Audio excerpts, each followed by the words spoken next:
परिचय। बच्चों, आज श्री कश्यप हमारे बीच हैं, जो आप लोगों को रैखिक प्रोग्रामन के बारे में कुछ बताएंगे। प्रिया, रैखिक प्रोग्रामन क्या है? मैं नहीं जानती, यहाँ तक कि मैं तो पहली बार इस शब्द को सुन रही हूँ। चलो सुनते हैं, सर इसके बारे में कुछ बता रहे हैं। विद्यार्थियों, रैखिक प्रोग्रामिंग कुछ स्थिति से संबंधित विभिन्न रैखिक असमीकाओं को लेने और उन परिस्थितियों में सर्वश्रेष्ठ मान को प्राप्त करने की प्रक्रिया है। सर, क्या आप हमें कोई उदाहरण दे सकते हैं? अवश्य। सामग्री और श्रम की सीमाओं को लेना और फिर उन परिस्थितियों में अधिकतम लाभ लेने के लिए सर्वश्रेष्ठ उत्पादन के स्तर को निर्धारित करना एक विशिष्ट उदाहरण होगा। वास्तविक जीवन में रैखिक प्रोग्रामन गणित का एक बहुत बड़ा ही महत्वपूर्ण क्षेत्र का हिस्सा है, जो अनुकूलन तकनीक कहलाता है। यदि आप इस विषय में रुचि रखते हैं तो मैं इसे आप लोगों को विस्तार में सिखा सकता हूं। हाँ सर, कृपया हमें सिखाएं। ठीक है, फिर शुरू करते हैं। उद्देश्य। इस पाठ के अंत में आप निम्न करने में सक्षम हो जाएंगे: रैखिक प्रोग्रामन की समस्या LPP को समझना, समस्या के गणितीय सूत्रीकरण को जानना, रैखिक प्रोग्रामन की समस्याओं के हल के लिए ग्राफिकल विधि को समझना, कोणीय बिंदु विधि को समझना, रैखिक प्रोग्रामन की समस्याओं के विभिन्न प्रकार को जानना। रैखिक प्रोग्रामन में सम्मिलित शर्तें। उद्देश्य फलन। एक रैखिक प्रोग्रामन Z की समस्या में चरों का रैखिक प्रोग्रामन, जिसे इष्टतम किया जाना है, उद्देश्य फलन कहलाता है। यहां एक रैखिक रूप का मतलब एक प्रकार की गणितीय अभिव्यक्ति है। A1 x1 जमा A2 x2 जमा इत्यादि जमा AN xn तक, जहां A1 A2 इत्यादि AN तक स्थिरांक हैं, x1 x2 इत्यादि xn तक चर हैं। चर। रैखिक प्रोग्रामन की समस्याओं में उत्पाद, सेवाएं, परियोजनाएं आदि दिए गए सीमित संसाधनों का साझा करने के लिए एक दूसरे के साथ प्रतिस्पर्धी हैं। चर या निर्णय चर कहलाती हैं। स्थिरांक। संसाधनों पर सीमाएं, हाथ में नकदी, उत्पादन क्षमता, श्रम शक्ति, समय, मशीनों आदि की तरह, जिन्हें विभिन्न प्रतिस्पर्धी चरों के बीच आवंटित किया जाना है, रेखीय समीकरण के रूप में होती हैं तथा प्रतिबंध या बाध्यता कहलाती हैं। गैर नकारात्मक प्रतिबंध। सभी निर्णय चरों को गैर ऋणात्मक मानों को बनाए रखना जरूरी है, क्योंकि भौतिक मात्राओं के ऋणात्मक मान एक असंभव स्थिति है।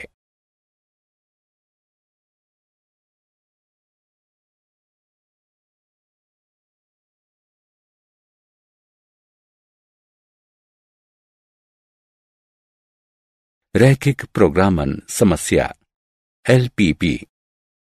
एक रैखिक प्रोग्रामन समस्या वो समस्या है जिसमें हम रैखिक अभिव्यक्ति के अधिकतम या न्यूनतम मानों को ज्ञात करते हैं। AX जमा BY जमा CZ जमा इत्यादि, इसके रूप की रैखिक बाधाओं की संख्या के अधीन उद्देश्य फलन कहलाता है। AX जमा BY जमा CZ जमा इत्यादि n से छोटा या बराबर है, अथवा AX जमा BY जमा CZ जमा इत्यादि n से बड़ा या बराबर है। उद्देश्य फलन का अधिकतम अथवा न्यूनतम मान इष्टतम मान कहलाता है तथा x, y, z इत्यादि के मानों का संग्रह जो इष्टतम मान देता है, एक इष्टतम हल होता है। चर x, y, z इत्यादि निर्णय चर कहलाते हैं। समस्याओं का गणितीय निरूपण।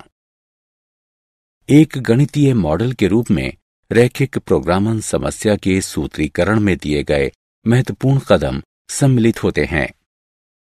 चरण 1, निर्धारित किए जाने के लिए निर्णय चर को पहचानिए तथा बीजीय प्रतीकों की दृष्टि में उन्हें व्यक्त कीजिए, जैसे x1, x2 इत्यादि। चरण 2, दी गई समस्या में सभी सीमाओं को पहचानिए तथा ऊपर परिभाषित निर्णय चर के संदर्भ में रेखीय समीकरण या असमानताओं के रूप में उन्हें व्यक्त कीजिए। चरण 3, इष्टतम, अधिकतम अथवा न्यूनतम किए जाने वाले उद्देश्य को पहचानिए तथा ऊपर परिभाषित निर्णय चर के एक रेखीय फलन के रूप में उन्हें व्यक्त कीजिए।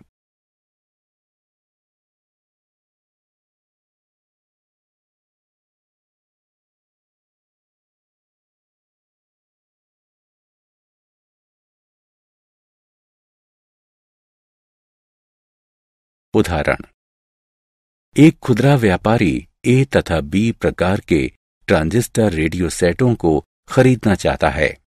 प्रत्येक ए प्रकार के सेट की लागत 360 रुपए तथा प्रत्येक बी प्रकार के सेट की लागत 240 रुपए है।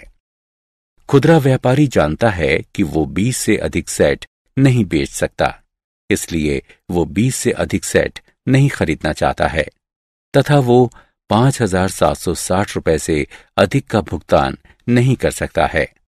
उसे उम्मीद है कि ए प्रकार के प्रत्येक सेट के लिए उसे 50 रुपए का तथा बी प्रकार के प्रत्येक सेट के लिए उसे 40 रुपए का लाभ मिलेगा।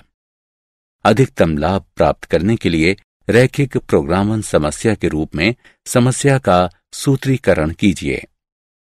हल, मान लीजिए कि खुदरा व्यापारी ए प्रकार के X1 सेट तथा बी प्रकार के X2 सेटों को खरीदता है।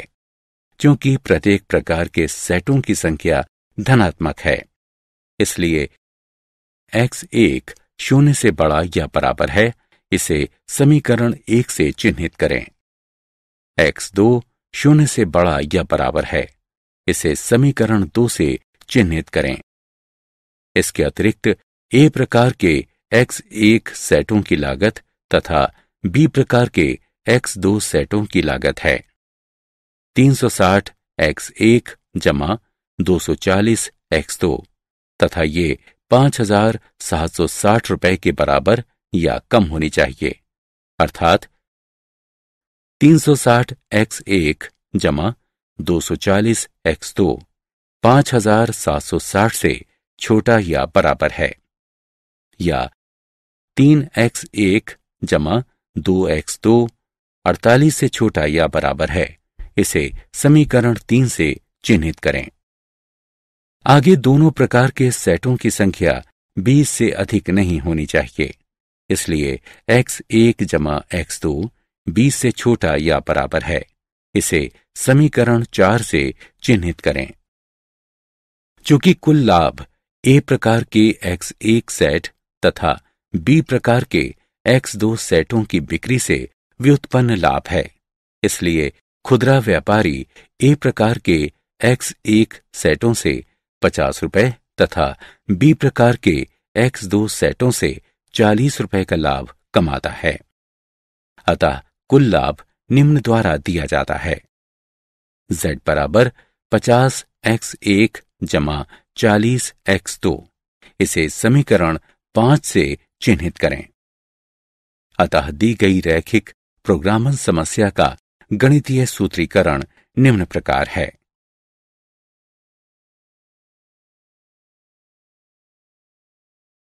एक रैखिक असमीका के हल सेट का आरेखन।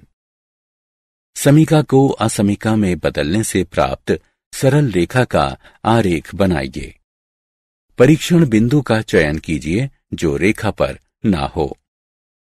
यदि रेखा अपने मूल से होकर ना गुजरे तब 0 0 एक अच्छा चयन होगा तथा यदि रेखा अपने मूल से होकर गुजरती है तब किसी अक्ष पर स्थित बिंदु का चयन एक अच्छा चयन होगा। यदि परीक्षण बिंदु असमीका को संतुष्ट करता है तब सेटों का हल परीक्षण बिंदु के रूप में रेखा के समान पक्ष वाला सुसंगत क्षेत्र होता है, अन्यथा यह रेखा के दूसरी तरफ का क्षेत्र होता है। किसी भी स्थिति में हल क्षेत्र को प्रकट करते हुए उस पक्ष को छायांकित करें जिसमें हल सम्मिलित ना हो। उदाहरण, रैखिक असमीका के आरेखन के लिए 3x घटा 4y 12 से छोटा या बराबर है। सर्वप्रथम रेखा 3x घटा 4y बराबर 12 का आरेख बनाएं। फिर परीक्षण बिंदु के रूप में मूल बिंदुओं 0 0 का चयन करें क्योंकि ये रेखा पर नहीं है। असमानता में x बराबर 0, y बराबर 0 प्रतिस्थापन करने पर 3 0 घटा 4 0 12 से छोटा या बराबर है। क्योंकि ये एक सत्य कथन है, 0 0 हल सेट में है, तब 0 0 बिंदु के रूप में हल सेट सभी बिंदुओं का हल सेट है। इस क्षेत्र को छोड़ दिया गया है जबकि छायांकित क्षेत्र व्यवरोधित है।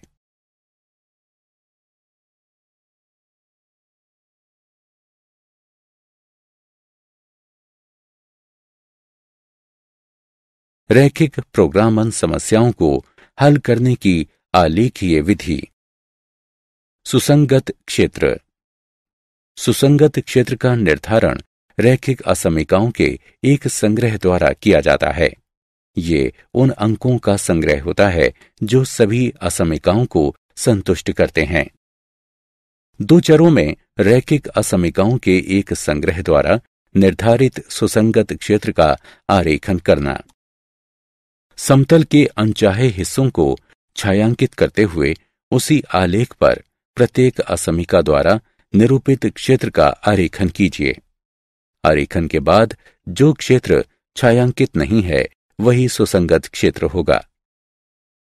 उदाहरण, असमीकाओं के निम्न संग्रह के लिए सुसंगत क्षेत्र दिखाया गया वो क्षेत्र है जो छायांकित नहीं है।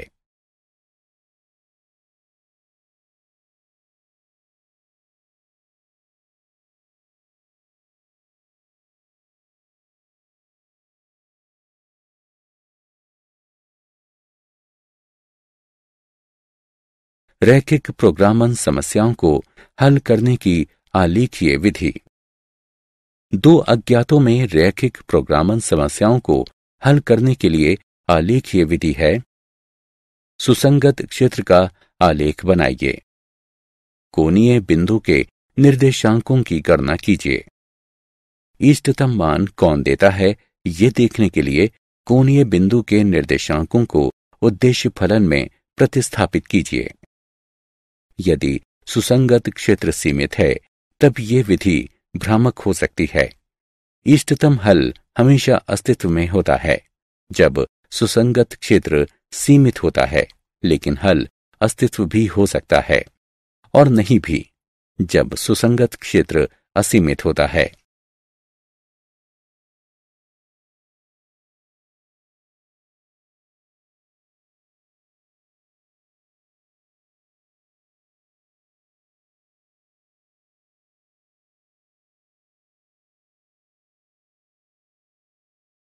प्रमेय। दी गई प्रमेय रैखिक प्रोग्रामन समस्याओं को हल करने में मूलभूत हैं। प्रमेय 1। माना कि R रैखिक प्रोग्रामन समस्या के लिए सुसंगत क्षेत्र उत्तल बहुभुज है तथा मान लीजिए कि z बराबर ax जमा by उद्देश्य फलन है। तो जब z का मान इष्टतम, अधिकतम या न्यूनतम हो, जहां x तथा y रैखिक असमीकाओं से वर्णित व्यवरोधों के अधीन है, तब ये इष्टतम मान सुसंगत क्षेत्र के कोणीय बिंदु पर होने चाहिए। प्रमेय 2। माना कि R रैखिक प्रोग्रामन समस्या के लिए सुसंगत क्षेत्र है तथा मान लीजिए कि z बराबर ax जमा by उद्देश्य फलन है। यदि r सीमित है तब उद्देश्य फलन z का मान r पर अधिकतम और न्यूनतम दोनों होता है तथा ये सभी r के एक कोणीय बिंदु शीर्ष पर होते हैं। कोणीय बिंदु विधि। विधि में दिए गए चरण सम्मिलित हैं। 1. रैखिक प्रोग्रामन का सुसंगत क्षेत्र ज्ञात कीजिए तथा इसके कोणीय बिंदुओं यानी शीर्ष को उस बिंदु पर रेखाओं के प्रतिच्छेदक के दो समीकरणों को या तो निरीक्षण द्वारा या हल करके ज्ञात कीजिए। 2. प्रत्येक कोणीय बिंदु पर उद्देश्य फलन z बराबर ax जमा by का मूल्यांकन कीजिए। मान लीजिए m तथा m क्रमशः इन बिंदुओं के अधिकतम और न्यूनतम मानों को दर्शाते हैं। 3. प्रथम, जब सुसंगत क्षेत्र सीमित हो तब m तथा m z के अधिकतम और न्यूनतम मान होते हैं। द्वितीय, यदि सुसंगत क्षेत्र असीमित हो तब का m z का अधिकतम मान होता है तथा दर्शाया जाता है कि क्या असमीकरण द्वारा निर्धारित परिणामी खुला अर्धतल जो ax जमा by m से बड़ा है सुसंगत क्षेत्र के साथ कोई उभयनिष्ठ बिंदु रखता है, अन्यथा z का मान अधिकतम नहीं होता है। ख. इसी प्रकार m z का न्यूनतम मान होता है तथा दर्शाया जाता है कि क्या असमीकरण द्वारा निर्धारित परिणामी खुला अर्धतल ax जमा by m से छोटा है, सुसंगत क्षेत्र के साथ कोई उभयनिष्ठ बिंदु रखता है, अन्यथा z का मान न्यूनतम नहीं होता है। रैखिक प्रोग्रामन समस्या का उदाहरण। उदाहरण: रैखिक प्रोग्रामन समस्या को आलेखीय विधि द्वारा हल कीजिए। अधिकतम करने के लिए z बराबर 3x जमा 4y, व्यवरोध के अधीन x जमा y छोटा या बराबर है 4 से, x बड़ा या बराबर है 0 से, y बड़ा या बराबर है 0 से। हल: सुसंगत क्षेत्र को दी गई आकृति में व्यवरोध x जमा y 4 से छोटा या बराबर है, x 0 से बड़ा या बराबर है, y 0 से बड़ा या बराबर है, इसके द्वारा ज्ञात किया जाता है। सुसंगत क्षेत्र के कोणीय बिंदु O 0 0 A 4 0 तथा B 0 4 हैं। इन बिंदुओं पर Z निम्नलिखित है, अतएव B 0 4 पर Z का अधिकतम मान 16 है। रैखिक प्रोग्रामन समस्या के उदाहरण। उदाहरण: रैखिक प्रोग्रामन समस्या को आलेखीय विधि से हल कीजिए। न्यूनतम करने के लिए z बराबर 3x जमा 5y इस तरह से कि x जमा 3y बड़ा या बराबर है 3 से, x जमा y बड़ा या बराबर है 2 से, xy बड़ा या बराबर है 0 से। हल: सुसंगत क्षेत्र को निकाय के निम्न व्यवरोध द्वारा निर्धारित किया जाता है जो इस प्रकार है। ये देखा जा सकता है कि सुसंगत क्षेत्र असीमित होता है। सुसंगत क्षेत्र के कोणीय बिंदु A 3 0, B 3/2, 1/2 तथा C 0 2 हैं। इन कोणीय बिंदुओं पर Z का मान इस प्रकार है। चूंकि सुसंगत क्षेत्र असीमित है, अतएव Z का अधिकतम मान 7 हो सकता है और नहीं भी। इसके लिए हम असमीका 3x जमा 5y 7 से छोटा है का ग्राफ खींचते हैं तथा जांच करते हैं कि क्या असमीकरण द्वारा निर्धारित परिणामी खुला अर्धतल सुसंगत क्षेत्र के साथ कोई उभयनिष्ठ बिंदु रखता है अथवा नहीं। ये देखा जा सकता है कि सुसंगत क्षेत्र में 3x जमा 5y 7 से छोटा है के साथ कोई भी बिंदु समान नहीं है, अतएव 3/2, 1/2 पर Z का न्यूनतम मान 7 है।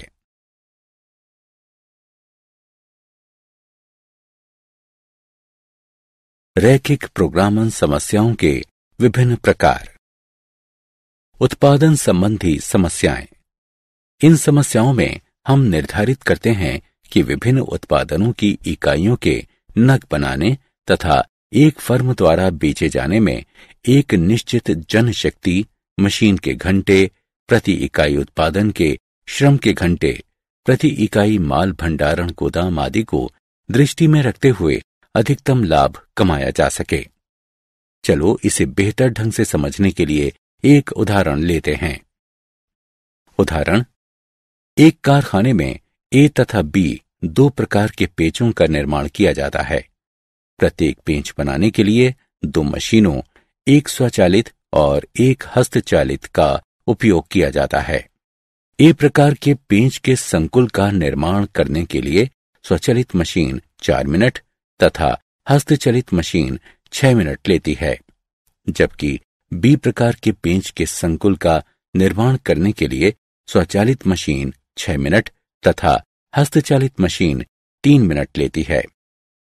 प्रत्येक मशीन किसी भी दिन अधिकतम 4 घंटे के लिए उपलब्ध होती है। निर्माणकर्ता 7 रुपए के लाभ पर ए पेंचों का एक संकुल तथा 10 रुपए के लाभ पर बी पेंचों का एक संकुल बेच सकता है, ये मानते हुए कि वो उसके द्वारा विनिर्मित सभी पेंचों को बेच सकता है।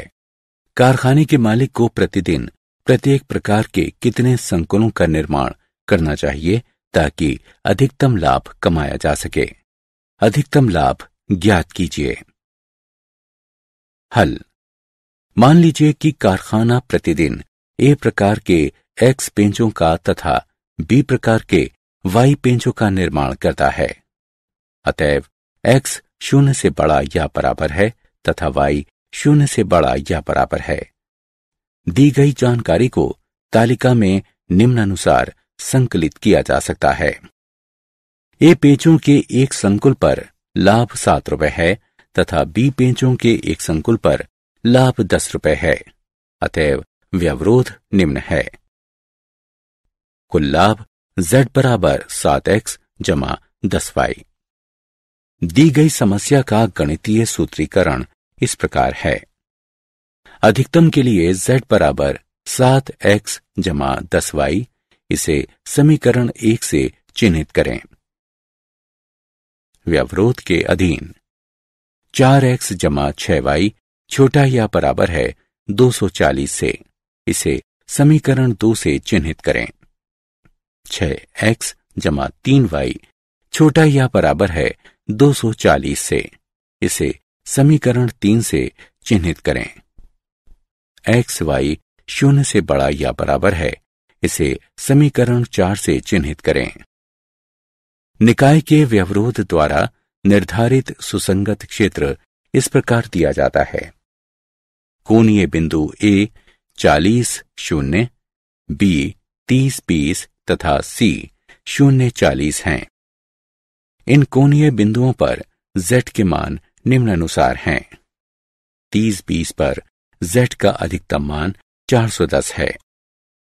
इस प्रकार कारखाने को 410 रुपए का अधिकतम लाभ प्राप्त करने के लिए ए पेंचों के 30 संकुलों का तथा बी पेंचों के 20 संकुलों का उत्पादन करना चाहिए।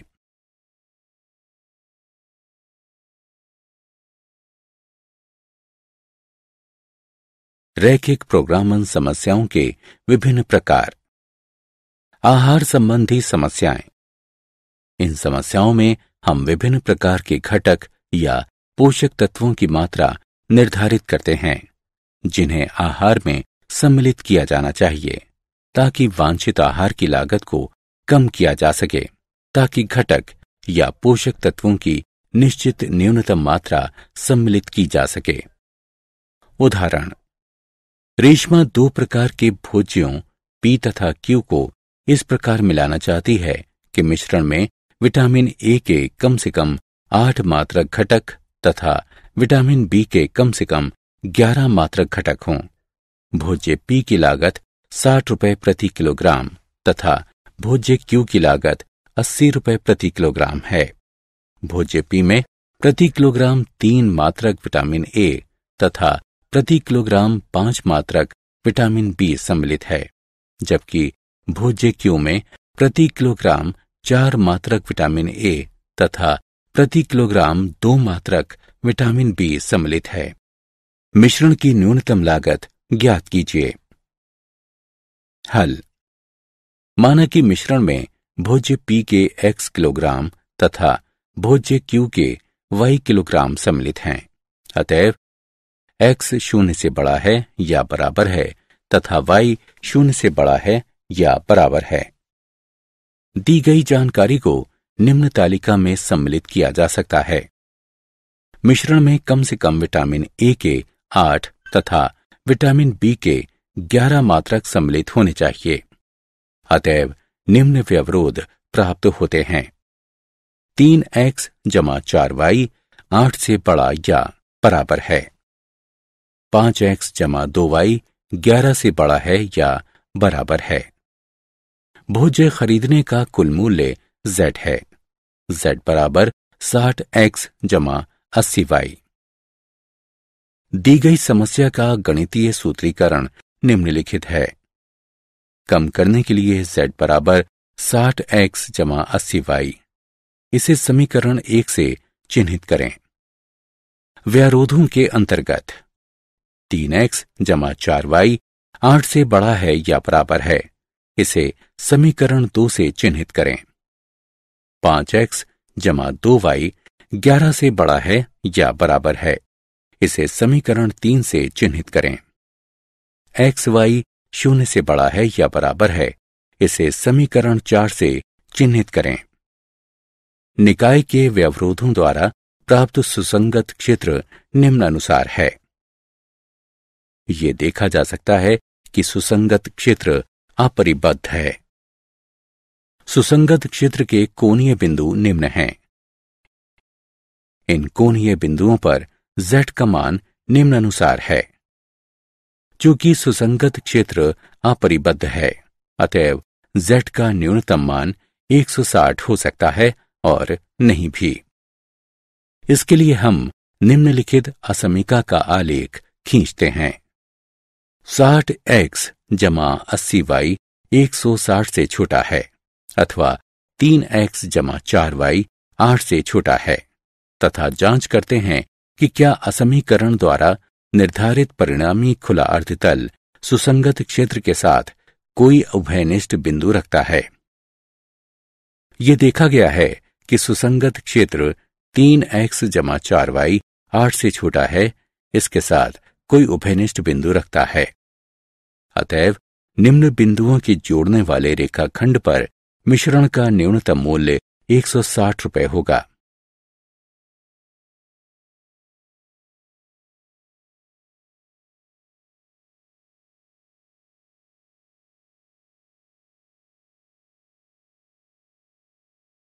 परिवहन संबंधी समस्याएं। इस प्रकार की समस्याओं में हम विभिन्न स्थानों पर स्थित संयंत्रों, कारखानों से विभिन्न बाजारों की ओर एक उत्पाद का परिवहन करने के उद्देश्य से एक परिवहन सूची निर्धारित करते हैं। उदाहरण, 2 अन्न भंडारों ए और बी की भंडारण क्षमता क्रमशः 100 क्विंटल और 50 क्विंटल है। उन्हें 3 राशन की दुकानों डी, ई और एफ पर अन्न उपलब्ध कराना पड़ता है, जिनकी आवश्यकताएं क्रमशः 60, 50 और 40 क्विंटल हैं।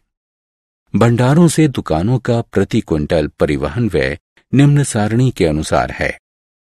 परिवहन व्यय के न्यूनतमीकरण के लिए आपूर्ति का परिवहन कैसे किया जाए?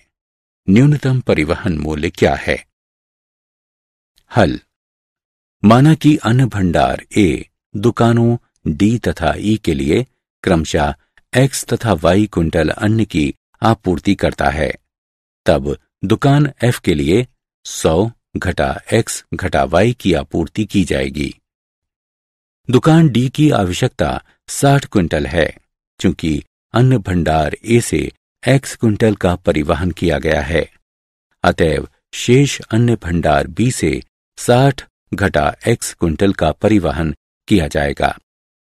इस प्रकार अन्न भंडार B से दुकानों E तथा F के लिए क्रमशः 50 घटा y क्विंटल तथा 40 घटा 100 घटा x घटा y बराबर x जमा y घटा 60 क्विंटल अन्न का भंडारण किया जाएगा।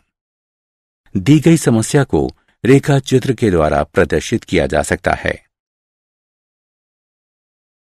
कुल परिवहन मूल्य Z निम्नानुसार दिया जा सकता है। दी गई समस्या का सूत्रीकरण निम्नानुसार किया जा सकता है। न्यून करने के लिए Z बराबर 2.5x जमा 1.5y जमा 410, इसे समीकरण 1 से चिन्हित करें। व्यवरोधों के अधीन निम्न हैं। निकाय के व्यवरोधों द्वारा प्राप्त सुसंगत क्षेत्र निम्नानुसार है। कोणीय बिंदु A 60-0, B 60-40, C 50-50 तथा D 10-50 हैं। इन कोणीय बिंदु पर Z के मान निम्नानुसार हैं। 10-50 पर Z का न्यूनतम मान 510 है। इस प्रकार A से दुकानों D, E तथा F में परिवहन अन्न की मात्रा क्रमशः 10 क्विंटल, 50 क्विंटल तथा 40 क्विंटल है एवं B से दुकानों D, E तथा F में परिवहन अन्न की मात्रा क्रमशः 50 क्विंटल, 0 क्विंटल तथा 0 क्विंटल है। न्यूनतम मूल्य 510 है।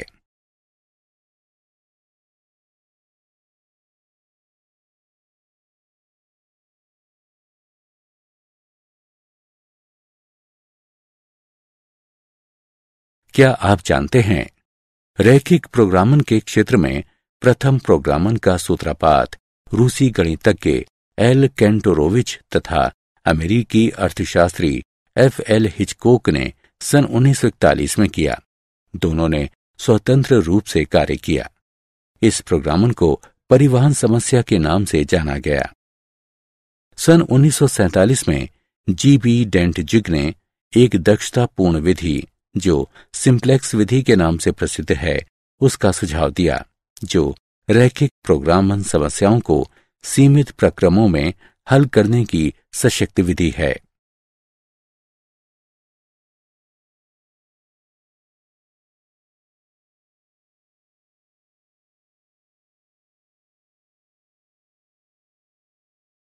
सारांश। आइए हमने जो कुछ भी सीखा है उसे संक्षेप में दोहराएं। एक रैखिक प्रोग्रामन समस्या वो समस्या है जो इन शर्तों के अधीन कई चरों के रेखीय फलन, उद्देश्य फलन कहलाता है कि इष्टतम मान अधिकतम अथवा न्यूनतम ज्ञात करने से संबंधित है। इसमें चर गैर ऋणात्मक होते हैं तथा रैखिक असमीकाओं के एक सेट रैखिक अव्यवरोध कहलाता है, उसको संतुष्ट करता है। चरों को निर्णय चर तथा गैर ऋणात्मक चर भी कहा जाता है। कुछ महत्वपूर्ण रैखिक प्रोग्रामन समस्याएं हैं: आहार संबंधी समस्याएं, उत्पादन संबंधी समस्याएं और परिवहन संबंधी समस्याएं। एक रैखिक प्रोग्रामन समस्या के गैर ऋणात्मक व्यवरोधों जहां x, y 0 से बड़े हैं समेत सभी व्यवरोधों के द्वारा निर्धारित उभयनिष्ठ क्षेत्र समस्या का सुसंगत क्षेत्र अथवा हल क्षेत्र कहलाता है।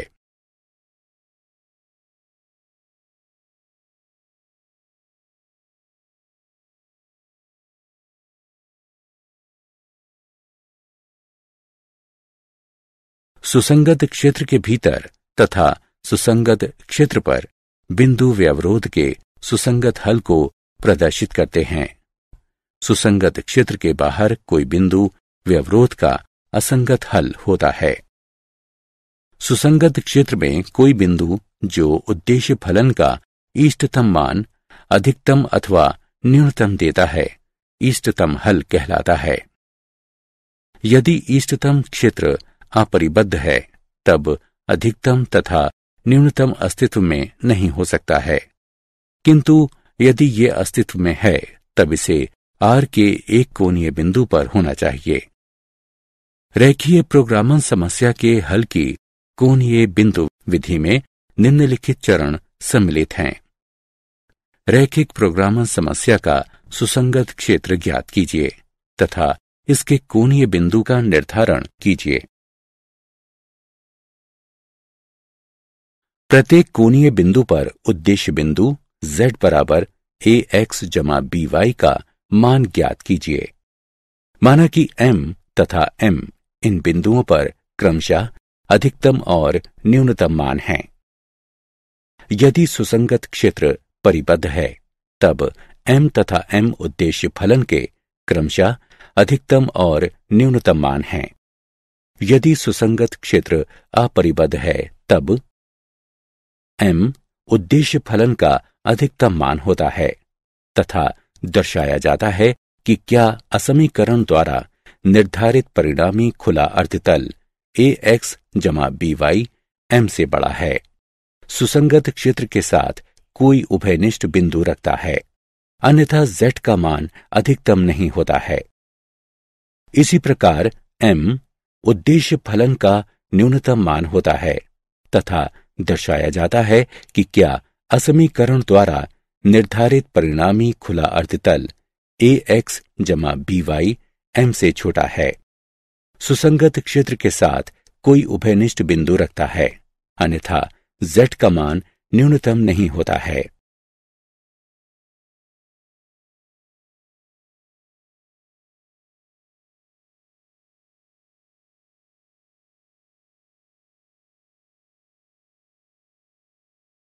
यदि सुसंगत क्षेत्र के कोणीय बिंदु दोनों एक ही प्रकार के इष्टतम हल हैं, अर्थात दोनों एक ही अधिकतम तथा न्यूनतम बनाएं, तब इन दोनों बिंदुओं को मिलाने वाले रेखाखंड पर कोई बिंदु भी उसी प्रकार का इष्टतम हल होता है।